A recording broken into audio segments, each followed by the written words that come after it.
Welcome to the Podyssey, the podcast that takes you behind the scenes of the greatest little independent cinema on the planet, the Odyssey in St Albans. This podcast is a partnership between the Odyssey Cinema and Mix 92.6 FM, Hertfordshire's local radio station.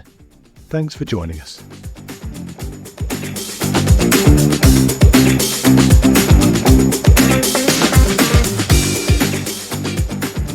Hello and welcome to the latest edition of the Podyssey. It seems like hardly any times we're in this studio with me coughing away, but we're back, chaps. Welcome back. Thank you. Thanks. I'm joined as always by Sam, Roberto and Nick, the Odyssey's resident film experts. So lads, what have you been up to? Big month for films this month, of course. What's been happening in the world of film, as if we don't know? There was a certain big ceremony last week that's probably be good to talk about. Yeah, no, of course. We're going to mention the Oscars 2025. I do believe Roberto quickly wanted to say something about it. First off, well, other than that, this is the first year I tried watching the Oscars, and I got to about 2 a.m. before I had to tap out. Unfortunately, that show goes on long. If you've never tried to watch it, I just tell you it's quite long. Lots of ad breaks for the Americans apparently, which means we get Jonathan Ross talking to people, which is that's fairly entertaining to be fair. But I didn't watch all of it. I didn't get to see the Best Picture reveal, but obviously the news came out the next day, and I think it was a really interesting Oscars year, especially compared to last year, where a lot of the films that were nominated were very mainstream. I'd say very much on the higher end of the budget scale. Mm-hmm. Whereas this year was a year for the smaller films, a year that a lot of films that probably wouldn't have been nominated any other year got nominated. The Substance, for example, very rare to see a horror film in the Best Picture category. Yeah, absolutely, especially that one. Yeah, that one, which is one of the most bug nuts ones I've ever seen. Mm-hmm. Yeah, that's very unusual. And then to see like films like Anora and I'm Still Here get nominated, and there were some big ones as well. But and I can't say there were any outrages for me. I might be just very. You're happy with the winners? I think even though The Substance was my favourite of the year, I kind of accepted I was never going to win Best Picture against some of those, but really well deserved for the actors: Mikey Madison, Kieran Culkin, Adrian Brody especially, and I haven't seen Zoe Saldana's performance yet, but from what I've heard, it is very good. Mm-hmm. It kind of seems a lot of people got their kind of just dues this Oscars. The only kind of major snub I can think of is that Luca Guadagnino, who made 2 films this year, for Challengers and Queer, didn't get nominated for anything, which I'm sure is a bit of a stab in the chest for some of the teams on those films. But those are very well liked films, and they got their victories in their own way. So but you guys might have some more controversial takes. So Nick, you've been championing Anora, as all listeners of the podcast will know. So you and quite a good year, as Roberto said, for independent cinema. So you must be quite pleased, I imagine. Yeah, no, very pleased with the winners. Anora sort of cleaning up with Best Director, Best Editing, Best Picture, Best Actress. I mean, you really can't do any wrong there.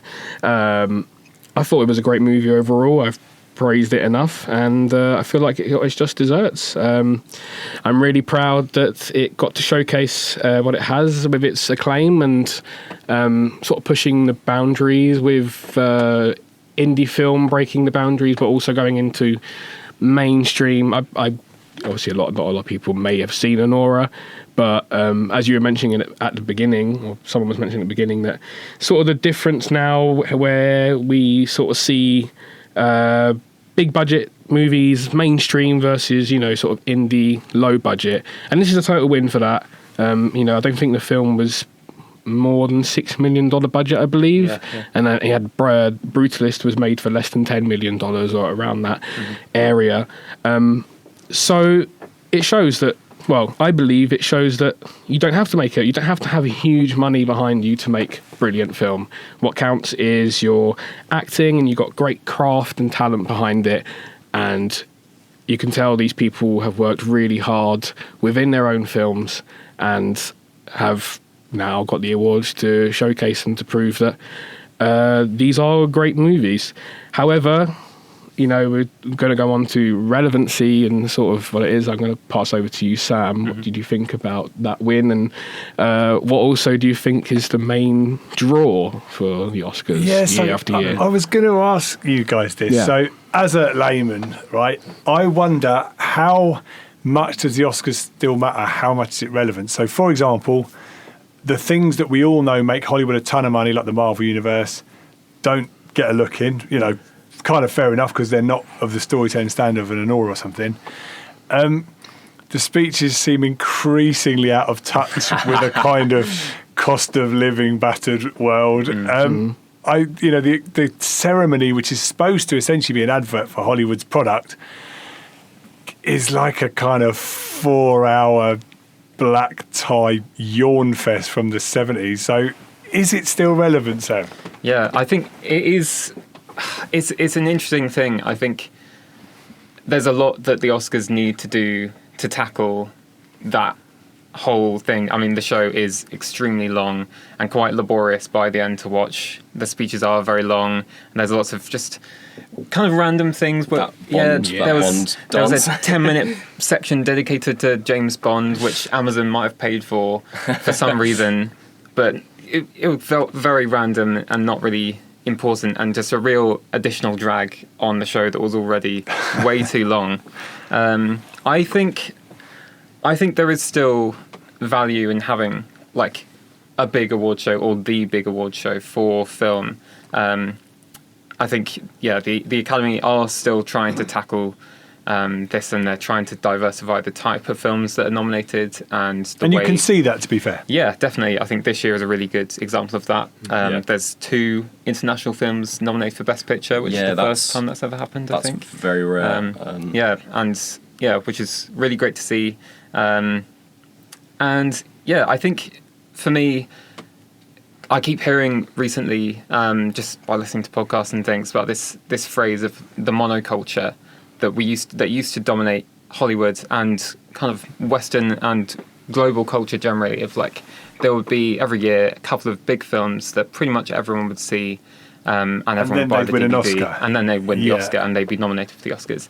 But now we live in a world where the media and cinema is so saturated, and there's so many films, and there's a million streaming services, and it's impossible for anyone to see all of them and to really know which ones are worth seeing or worth talking about. I think, for me at least, despite the Oscars feeling very out of touch, I think in the last couple of years at least, a good few of the most nominated films have been kind of my favourite films of the year, and lots of people I know's favourites, or they've just been great films, really. And I think,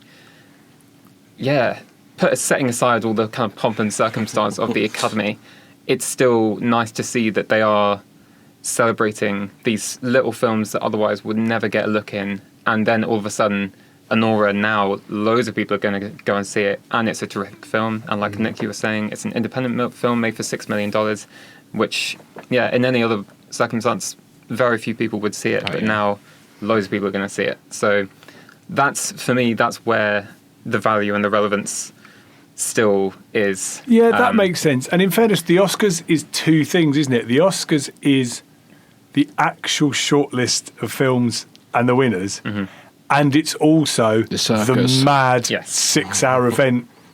Red carpet. Exactly. Yeah, the Oscars is both those things, and the first one that is the actual bit rating and awarding the films is relevant. Exactly. But maybe they could do with changing up the weird stuff. Just an example, so the Grammys in America have a lot of their awards given out in a ceremony which is not even public or publicised or on broadcast or anything like that. Bearing in mind there is a lot of awards in the Grammys for every single genre of music you have there, but their most important ones are then broadcast in like a miniature 2-hour ceremony, which is actually for the public and gets audience involved and stuff like that.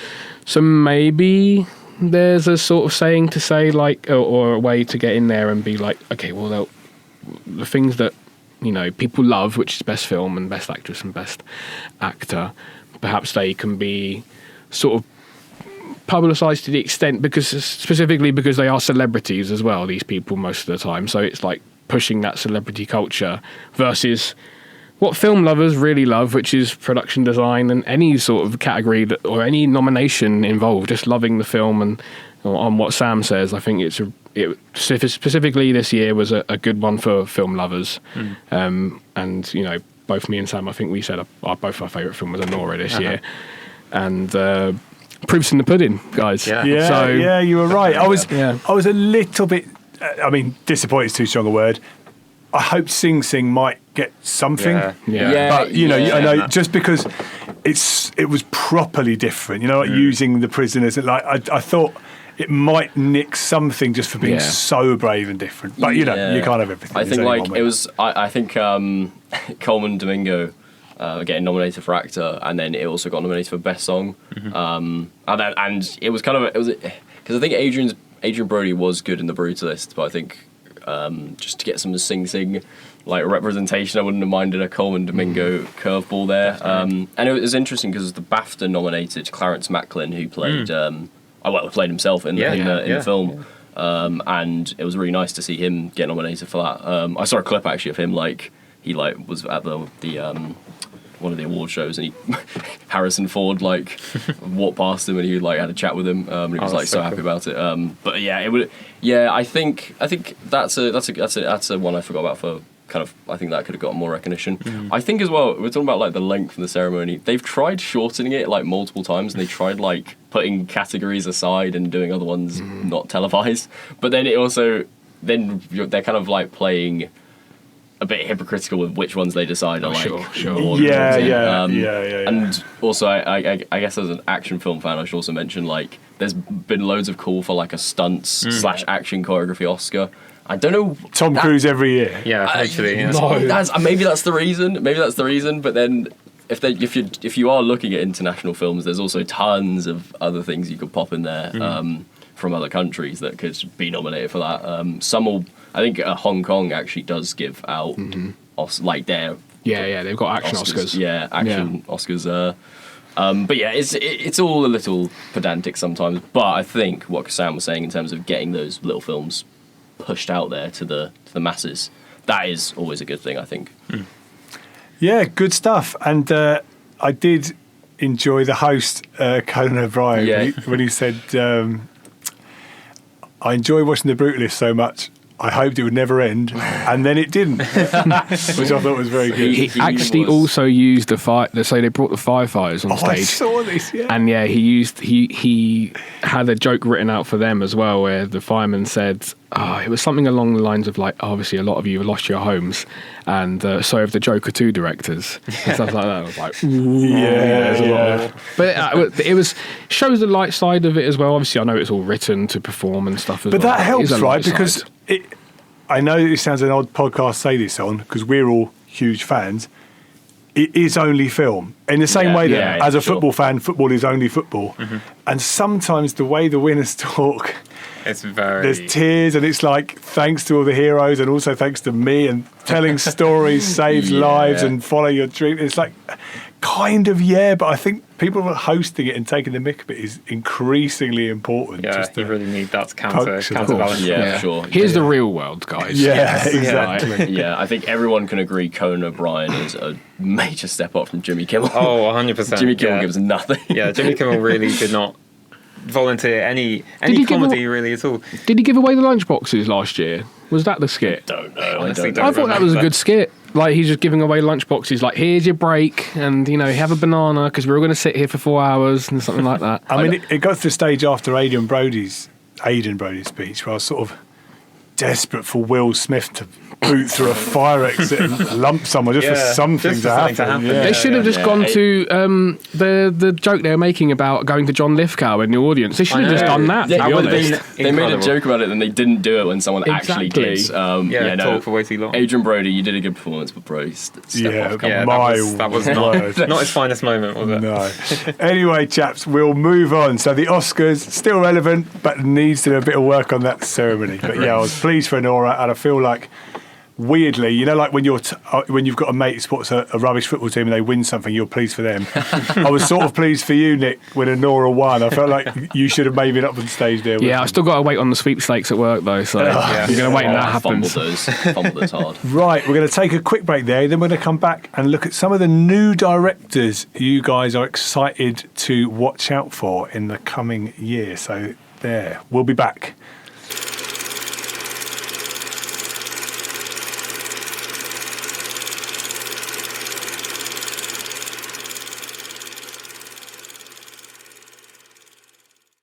Right, welcome back to part 2 of this edition of the Podyssey, and we're going to be talking a bit with the chaps about new directors to look out for. So, lads, who are you excited to see coming up, see what they do? Who should people be looking out for? Sam, let's start with you. Okay, so we're showing a couple of films this month. We've got a couple of showings that are kind of revering great directors. So we're showing Blue Velvet towards the end of the month because David Lynch sadly died not too long ago. And we've got a National Theatre Live screening of Dr. Strangelove, the adaptation by Armando Iannucci from the Stanley Kubrick classic. So yeah, we thought we'd talk about our kind of favourite up-and-coming directors. I wanted to mention, again, I actually think I talked about it last month, Past Lives, the director of Past Lives, Celine Song. She's got a new film coming out this year, Materialists, starring Dakota Johnson and Chris Evans. I think, yeah, she has got a really kind of incisive ability to represent emotion, human emotion, without any words being spoken. Past Lives is kind of a film that's made of just, it's like sad glances, characters just looking at each other and communicating so much through no dialogue whatsoever. I just thought it was a really terrific film, and it's her first film as well. So yeah, I really can't wait to see what she does next, and on a much bigger budget and with some really big name actors. So is that what happens? So Celine Son, so she makes Past Lives. Mm-hmm. People take notice, say, wow, this is amazing. And then she gets almost a kind of a bigger budget and bigger stars to play with. Yeah. Is that how it works? Exactly. Well, and I can't remember if she was nominated for Best Picture, but the film was the film was nominated for Best Picture. Okay. I'm not sure if she was for Best Director. But I guess that, in relating back to the relevance of the Oscars, that's kind of how, a relatively small-scale director making a really low-budget film all of a sudden is now put on a big platform with a big budget. So now loads more people will see that film, the new film, and go back and watch Past Lives as well. So can I just say as well that Dakota Johnson and Chris Evans need that good film, because I think I was talking to you recently about Dakota Johnson's actually quite good at like her smaller projects, but Madam Web obviously, and then Chris Evans, I think I was like, he's done some rough stuff recently. So I'm glad to hear that they're in a film that is more than likely going to be quite good. He's a funny sort of actor, isn't he? He's he's really famous in loads of things you've seen, really loaded, obviously, but kind of, for a Hollywood AAA lister, so forgettable. Yeah. It's weird. And just, in a lot, I think he needs to fire his agent, because he's in some terrible films recently. But he really has been in it for like 20 years as well. He's not another teen movie. And a great career by any measure. Yeah. But it's kind of weird. Like, he could sort of pop in here, and at first we'd be like, "You're right, mate. You've got a parcel." That's true. Yeah, it's like when he puts on his hat and sunglasses in Captain America, and he just vanishes. Like, that's him as well. Yeah. I mean, and that will that kind of, in another kind of segue as well. So we'll probably talk about Mickey 17 later. He was in Snowpiercer by Bong Joon-ho, so he has done interesting stuff. It's just when you see him in Red 1, you're like. Red One. We haven't got enough time to talk about that, and that's good news. That is, get out there. Right, Roberto, let's keep this honest. Talk about your favourite directors. Have you not got any more, Sam? Okay. We can switch back eventually, but I think with new directors, I was looking at my I was kind of thinking, I was like, what? Because I feel like I watch a lot of directors that have been working for a while. I was kind of, again, Bong Joon-ho with Mickey 17, even though he obviously kind of, I think most people now know him for Parasite, he's been working for ages, he's been working since the 90s with like short films and other stuff, made Memories of Murder. I was going to say, he made Memories of Murder. 2003. That's I'd say, almost as good as Parasite as well. But so I was like, actually, maybe what kind of new directors have I looked at? And I kind of just went on my letterbox kind of films I watched in the last few years. And, actually last year I watched loads of films by kind of up-and-coming directors. So I might even just do like a kind of quick rapid fire. Mm-hmm. And this also speaks to kind of the diversifying in the industry, because a lot of them are female directors, which I think definitely maybe this is just me being like ignorant, but like pre a certain time I would not be seeing this many films with by voices kind of from and for women in the cinema. So what I want to start with that's interesting is Zelda Williams, who directed Lisa Frankenstein, which was just this really nice, like, kind of Tim Burton-esque romance, horror, dark comedy with Diablo Cody, who wrote it as well. But the visual style is already there, and that's the interesting thing about debuts, I think, is like seeing someone kind of immediately come in and kind of say, this is my voice, here it is, and you kind of really get a good sense of it. Another one was, I think we were talking about this as well, Jane Schrimbrun. I don't know if I'm pronouncing their name right, but they did I Saw the TV Glow, which was this really kind of melancholy, mesmerising as well. That's a great name for a film. I've never heard of that. Yeah, That's such a good name. The film is wild. It is, yeah, and very... it was a film I was kind of mostly in kind of like this kind of vibe. I was feeling the vibe for a lot of it, and then right at the end there's this kind of scene that really emotionally affected me, and I keep thinking about it. Haunts me too, I would admit. It's, and their previous film, We're All Going to the World's Fair as well, was really good. Ramel Ross, who just did Nickel Boys, that was a film that really punched me in the gut. Is he new? Yeah, we actually showed Nickel Boys. You came to see on Monday, Nick. Loved it. And just, what a gut punch. Oh my God. That looks good, but tough going. It's tough. I think that is the kind of three things there is like, when you are a kind of smaller debut director, you can kind of really get your voice across without all that kind of Hollywood money stopping you, like pulling you back. So yeah, I think that's why I've really enjoyed quite a lot of the films I've seen in the past couple of years, because they are new voices, fresh voices, kind of really just coming through, punch me in the gut, making me think about the world in different ways. Yeah, and I think that's a great thing. And that's great, isn't it? Like, because people talk about diversity because they have to talk about it, but also films do two things, right? So there's films that you get your popcorn out and you just have a really entertaining 2 hours. And there's films that do that, and that's great. But also, the best ones teach you about the world, and they teach you about things that you didn't know about, and cultures you didn't know about, and places and people and ways of living you didn't know about. And that's why it's so important that all these diverse voices are coming through now, because that's what a director is, really, isn't it? It's like kind of giving you their worldview and their story, and showing you a new world as well, showing you a new world through their films. Yeah, exactly. Yeah. So, Sam, I think I cut you off there, because basically I consider myself very much the director of this podcast, and I was so keen at getting us to budget and time that I think, Sam, you had someone else you were going to mention there. So, Nick, we'll come to you in a sec. All good. Sure. I've got Danny and Michael Philippou, who are the directors of Talk to Me, this Australian horror film that came out a couple of years ago.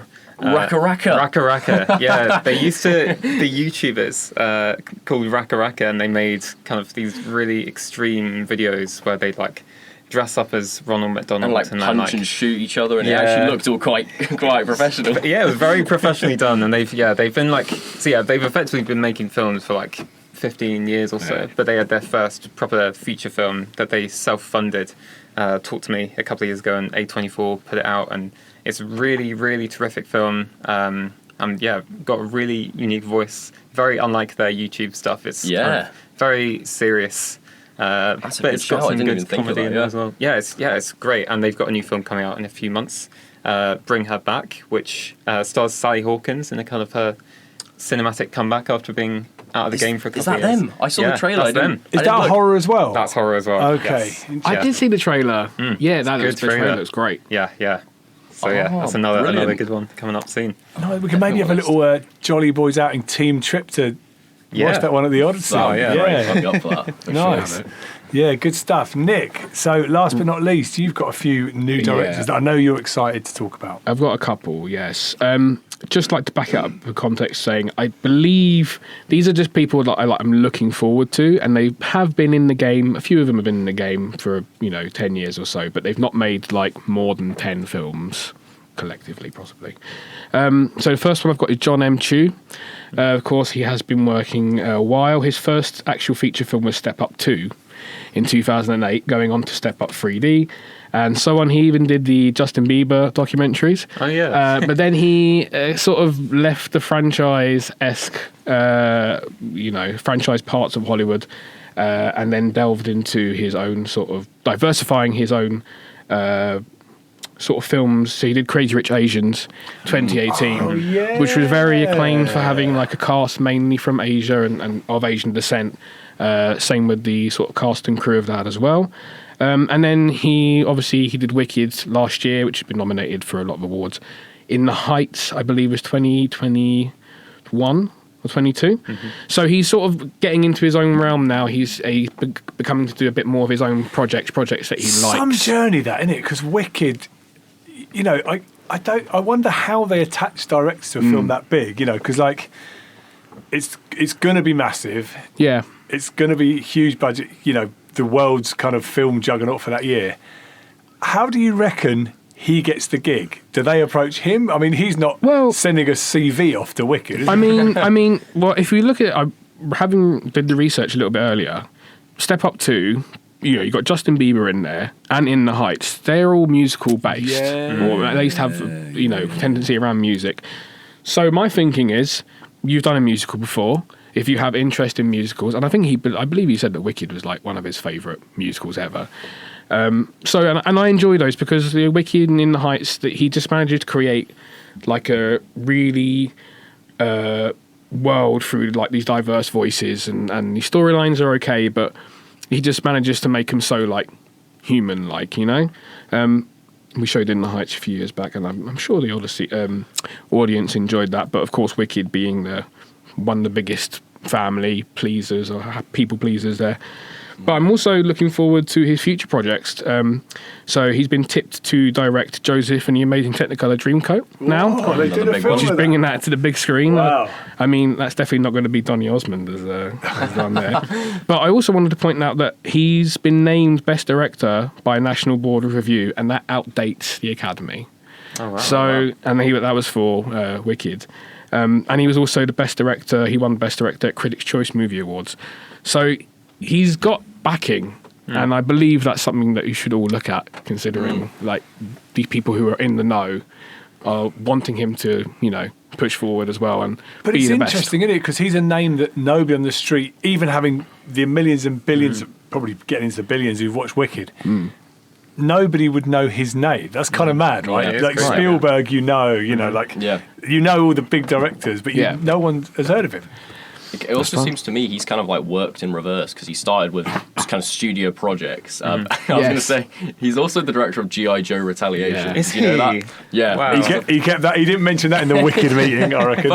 But like, I think obviously now with Crazy Rich Asians and Wicked, you can kind of see, and In the Heights as well, you can kind of see he wants to tell stories about how would you say, like, he wants diversity, kind of stories about inclusion. You can kind of see that come through as he's worked his way up. So he's I guess he's what you might call a journeyman director in that way.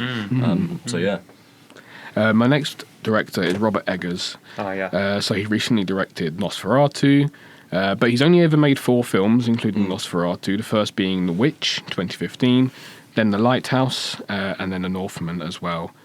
All kind of dreamy, ethereal, mad ones. He's got a style. That's it. He's got a style, and he's always really gothic. In his own words, he's got a strict attention to detail with these films as well.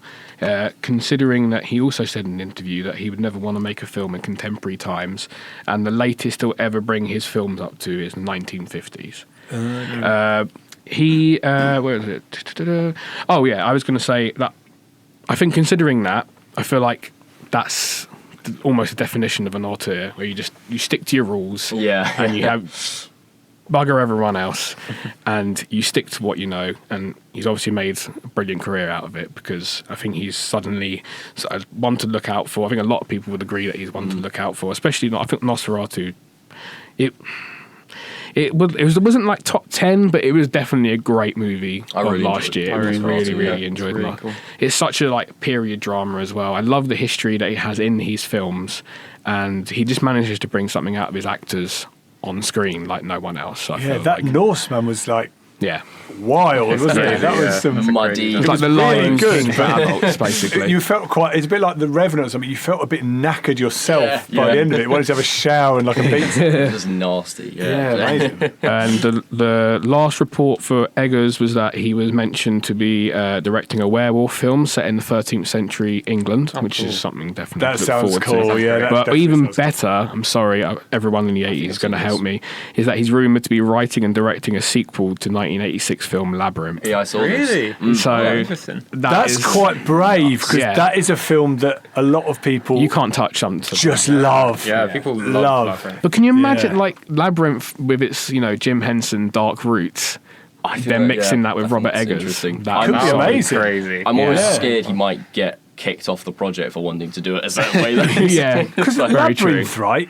It's a fun family film-ish. It's really dark. Like David Bowie, you can see kidnaps a baby. Candidly, you can see everything through his leggings. They haven't bothered editing that out. And then he kidnaps a baby that he maybe wants to marry or something. Like, it's pretty weird. He wants to give it up to the goblins. That's right. Yeah. But I mean, Incredible just hearing that grandson. though, honestly, it'd make you think like, wow, I want to see that. That's a must-see, isn't it? Yeah. The next film I had in mind was Rose Glass. She's an English filmmaker, writer and director, and a lot of these actually all writer and directors, so multi-talented people. Rose Glass, she's come up through mostly short films. Her first one in 2010 called Moths to 2015, but her debut was St Maud, which was released in 2019. Film lovers and critics lapped up and was classed. Rose Glass was then classed as someone to watch. What type of film was St Maud? So it's like a psychological thriller. Yeah, I've actually not seen it, but I remember the poster being quite It's like a plain white poster. That's It's right. quite terrifying. Yeah. If you look at it, the imagery is crazy. Favourite films ever. Yeah. Seriously, Yeah. I love it. I think I about might all the watch time. it tonight. Am I going It's to be able to spooky, sleep so and watch it tonight? maybe It's like, not. I'm home alone, but I do want to watch Well, it. if you don't want to watch St Maud, then you can watch a second feature, which is Love Lies Bleeding, which is also a great film. That's not a horror. It's a little bit of a thriller, I'd say, but it's so stylistically like good. And I think, is it set in the 80s or am I? It's got that 80s vibe for sure. Yeah. Definitely. It's very muscular. Yeah, it's got like it almost looks like you've got that like desert backdrop almost like to it all the neon. time, neon vibe. Revolvers. Muscular is a great description. By the Oh way. yeah, I really mature. like that. Which is a great movie, and I think she's something to watch as well, because she also in an interview said that her inspirations were that of Roman Polanski, Martin Scorsese, and Paul Verhoeven. So I feel like she's already very, very well versed in film history in her inspirations to create something of her own, which is going to be on that same level. Good for And her. she's already been obviously acclaimed through the first film and her second film, Love Lies Bleeding. So I think she's got a great future ahead of her. A couple more directors. I've got Andrew Haig, is it? Or Haig? Oh, yeah. So he's, again, been around for a while. He directed Weekend in 2011, 45 Years. Is a great movie with Charlotte Rampling and Tom Courtenay. That was in 2015. Oh, yes, I remember. Lean on Pete, which I never saw, unfortunately, but I did hear it was a great movie. And All of Us Strangers, which I do think is like a masterpiece in filmmaking. All throughout, obviously, I feel like he, again, author, like he's taking it at his own pace. And I believe, obviously, he did have, there was some difficulty during COVID with one of his films that I think he had to completely drop because of COVID delays and so on. But, I actually forgot to mention that he co-created an American series called Looking, which starred Jonathan Groff from Russell Tovey. It's a bit like a co-collaborative between the UK and the US, but that was like coming of age, like gay romance drama, which I never saw on TV at the time. I remember that being out, yeah. Yeah, I was a huge fan of it, and they made a TV movie of that as well, because it's like a niche audience, but that was great. And he's always just had a penchant for like telling quite human stories. And All of Us Strangers was just like the pinnacle of all of that, to be honest. Did love that movie. Last but not least, got Destin Daniel Cretton Good name. as the one to watch.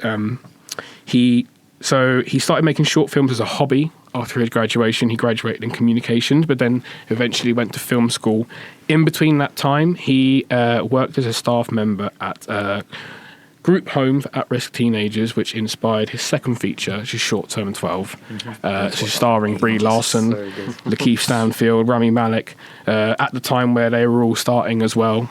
Some cast, isn't it? Yeah, it's a great movie as well. It's just got one of like wonderful but bittersweet, and it's really lovely to look at, but the story's telling you quite an emotional, like gut punch of a story, considering all these teens are sort of just want to move on with their lives and out of the institute they have. But he just, again, brings a wonderful sort of humanity to his movies. Just Mercy is another movie of his, starring Michael B. Jordan. That's sort of like civil rights. I saw that. I've seen it. It's very, very good. Yeah. Again, something that I think he brings like incredible humanity to. But then, leading on to, he directed Shang-Chi, which arguably is the best Marvel movie in the last 5 years. And then onwards from that, as we were saying, influence, he's getting bigger. He's now confirmed to be directing the next Spider-Man film. So he's making his way up there, and I think it's definitely something to watch out for. I mean, he was even possibly going to direct the next Avengers movie after the success of Shang-Chi. Isn't it interesting as well? Because the big superhero franchises, they know they're getting stale. They unavoidably. I know this. I know that sometimes we disagree on how good they are. But they are fundamentally getting stale. So they're now taking punts on interesting directors to hope they can do something with them. I think that's really interesting, and it's got to be good for those. That's got to be good for the Spider-Man franchise that somebody from kind of left field is taking it on. Yeah, he's a fresher voice than maybe people they had in mind or anything like that. I think they trusted the Russo brothers enough, and now they need to. They just honestly, I think in life anyway, you just need a bit of vitality, variety, and then that will inspire other voices, new storylines. Simply put, that's a great place to end that section, lads. Some really good selections of new directors there, and a lot for those listening to watch out for. So we'll take a quick break, and then we'll have a little quick look at what's coming up at the Odyssey over the next month.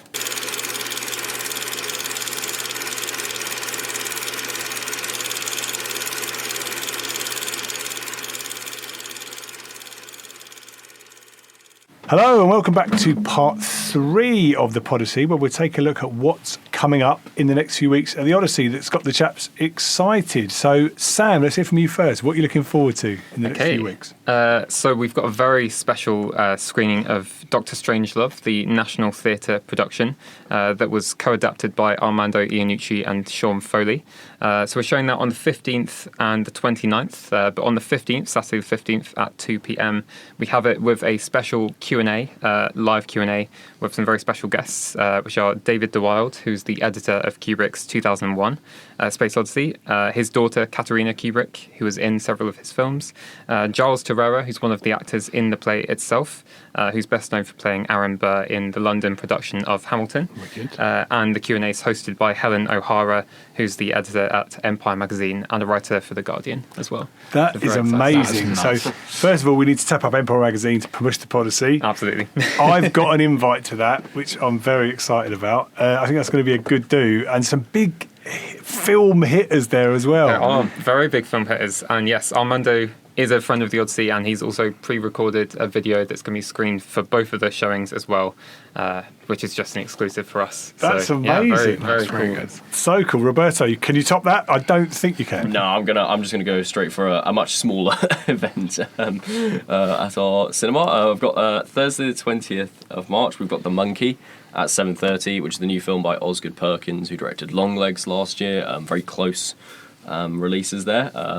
But this looks to be it's a Stephen King adaptation about two twin brothers who kind of have to battle against a monkey drummer doll that kind of causes Rube Goldberg deaths to the people around them. It looks to be a bit of a laugh and a bit of a scare as well. The trailer's got a real kind of nod and a wink about it, so that looks to, if you're looking for some fun, I highly recommend The Monkey there. But on a different note, we've also got Blue Velvet on Thursday the 27th of March at 7:30. Of course, directed by David Lynch and kind of honouring his passing just a month ago or so. Not a controversial take, I think, to say he's probably one of the greatest filmmakers we've seen. Had a real amazing style that hasn't really been topped. The word Lynchian is, of course, coined after his style. And Blue Velvet's a great starting point for his filmography. Shows the kind of dark side that he always kind of dealt with in his films, but also the kind of real empathy he has. He really was a great filmmaker, so I do recommend Blue Velvet there.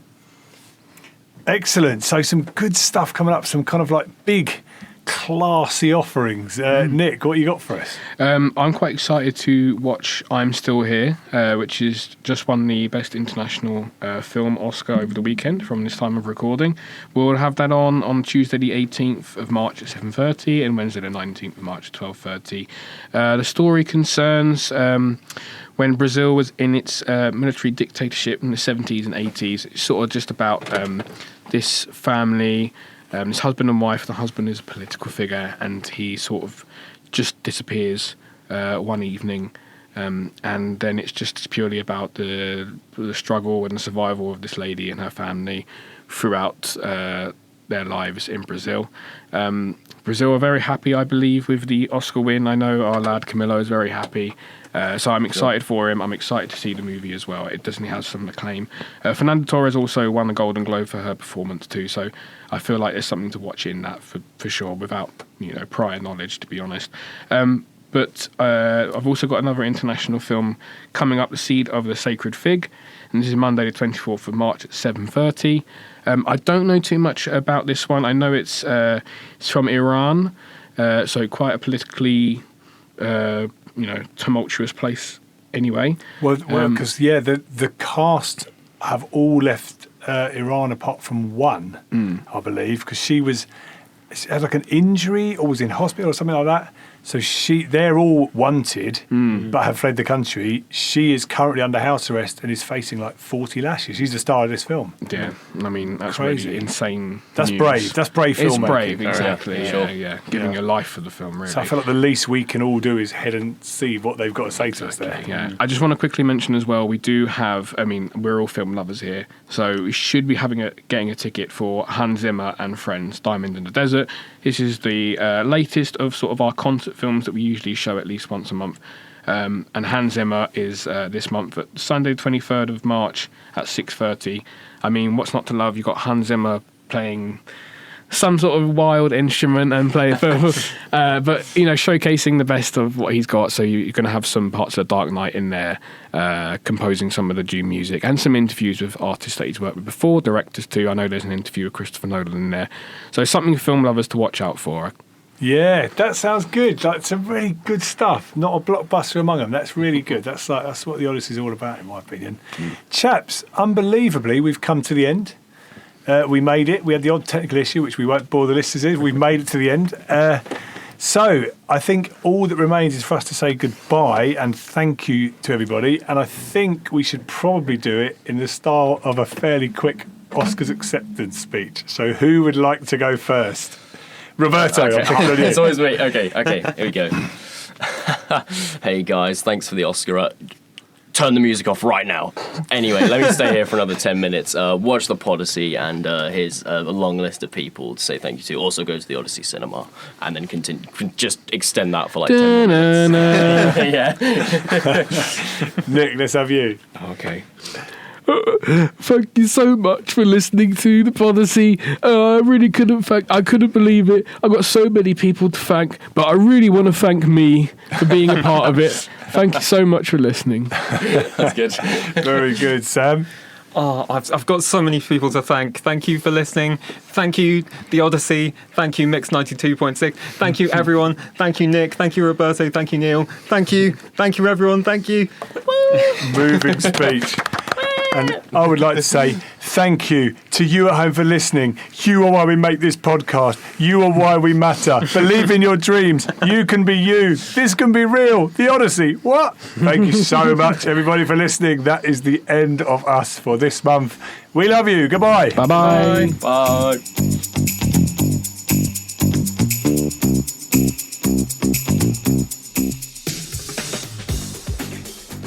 thanks for listening. If you want to drop us a line here at the Podyssey, you can email me at neil.rodger@mix926.com with your thoughts on the show, your views on the films we've talked about, and if you're feeling brave, you could do our next intro or set our next final challenge.